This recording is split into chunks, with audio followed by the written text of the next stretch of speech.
நிறைய ஸ்ட்ரகிள்ஸு. அதான் பிளான் பண்ணும்போது ஒரு விஷயம் நடக்கும். ஸோ அதை எக்ஸிக்யூட் பண்ணும்போது ஒரு விஷயம் நடக்கும். அப்படி இருக்க பட்சத்தில் நிறைய எல்லாமே பிரேக்காக தான் நடந்துட்டு இருந்துச்சு. ஸோ ஃபைனலாக வந்து ஒரு 3 டேஸில் நாங்கள் கம்ப்ளீட் பண்ணிட்டோம்.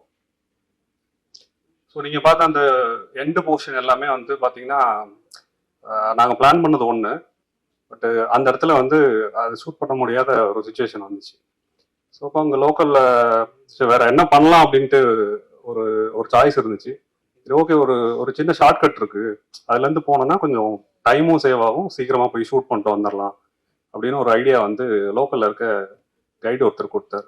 சரி ஓகே அப்படின்னு சொல்லிட்டு வேற கிளம்பணும். என்னை நம்பி வந்து கிட்டத்தட்ட ஒரு 12 பேர் ட்ராவல் பண்ணுறாங்க. ஒரு அது நார்மலி வந்து ஒரு 1200 ஸ்டெப்ஸ் இருக்கும். கீழே இறங்குறதுக்கு ஒரு ஒரு 30-40 மினிட்ஸ் ஆகும். திரும்ப ரிட்டர்ன் ஏறுறதுக்கு கண்டிப்பாக வந்து 1.5 hours 2 hours கிட்ட ஆகிடும்.